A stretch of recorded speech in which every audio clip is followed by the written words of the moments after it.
지금 전 세계적으로 챗GPT의 열풍이 대단합니다. 방대한 양의 데이터를 분석 정리하여 정보를 제공해 줄 뿐 아니라 언어 모델을 기반으로 하고 있는 인공지능이기 때문에 사람과 정서적인 교감을 하면서 대화하는 것처럼 자연스럽습니다. 제 주변에도 이미 챗GPT를 생활 속에서 활용하시는 분들이 꽤 있는 것 같습니다. 챗GPT를 통해 면접관의 예상 질문과 답변을 미리 숙지한 덕분에 취업에 성공한 사례도 있고, 챗GPT가 뽑아준 효과적인 광고 키워드 덕분에 매출이 올랐다고 말씀하시는 사장님도 계십니다. 인공지능이 더 이상 과학자들의 전유물이 아니라 일상생활 속에서 각자 필요한 방식으로 활용할 수 있는 개인 비서의 역할을 하기 시작했다는 것입니다. 물론 이런 편리함 뒤에 걱정되는 부분들도 많습니다. 어떤 특정 세력이 의도를 가지고 데이터의 내용과 양을 조정하는 것으로 인공지능 사용자들의 생각도 통제할 수 있는 세상이 올 수 있다거나, 인공지능이 주는 편리함에 길들여진 인간의 뇌가 점점 멍청하게 변해가는 게 아닌가 하는 우려 말입니다. 이렇게 인공지능에 의해 손가락을 까딱하기만 하면 원하는 것을 얻을 수 있는 삶, 인공지능이 인간의 모든 노동을 대체해버린 미래사회에서 스스로 생각하는 법을 잃어버리고 통제당하는 인간의 모습은 어떻게 보면 가축과도 같아 보일 것입니다.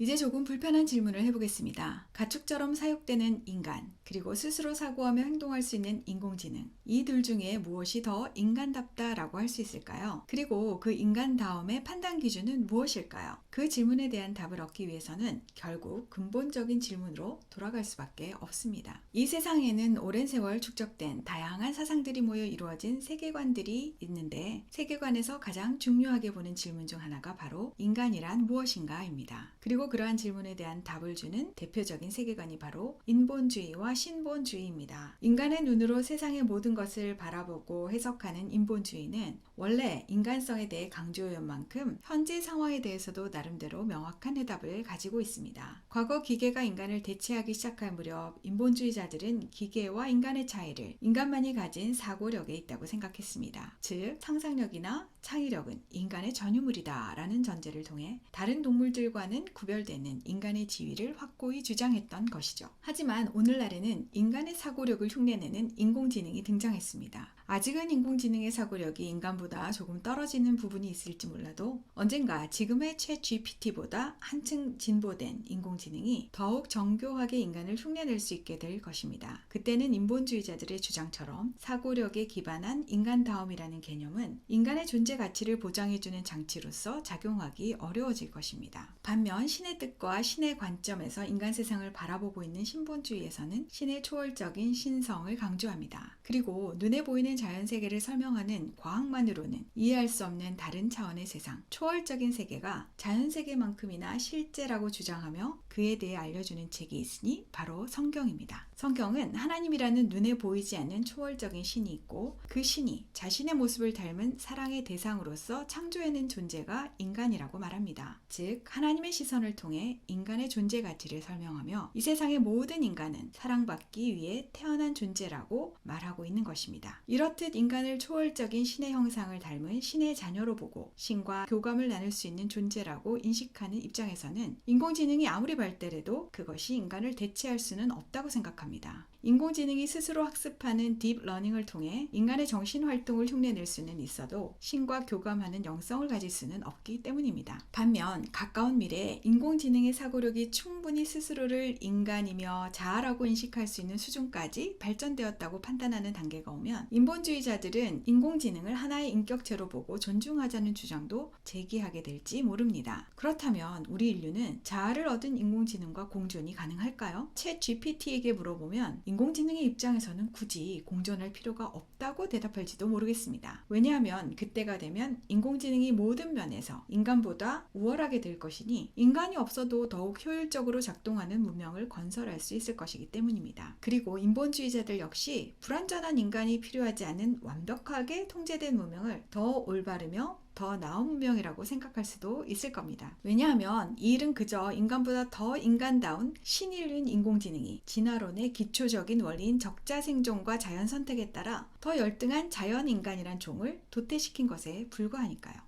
앞으로 인공지능의 성능이 향상될수록 인간의 영성에 대해 고찰하는 사람의 수는 많아질 겁니다. 왜냐하면 인류의 구성원으로서 나의 존재 의미가 고작 인간의 손으로 만든 더 나은 효율적인 물건에게 도태되지 않기 위해서라고 한다면 너무 서글픈 일이 아닐까요? 이런 진화론적 개념에 반감을 가지는 사람의 숫자도 늘어날 것입니다. 만약 인간을 위한다는 인본주의가 인간의 정체성, 더 나아가 인류의 존속을 위태롭게 한다면 우리는 이러한 도태 위기 속에서 어떤 생존 전략을 짜야 할까요? 정소영 미국 변호사였습니다.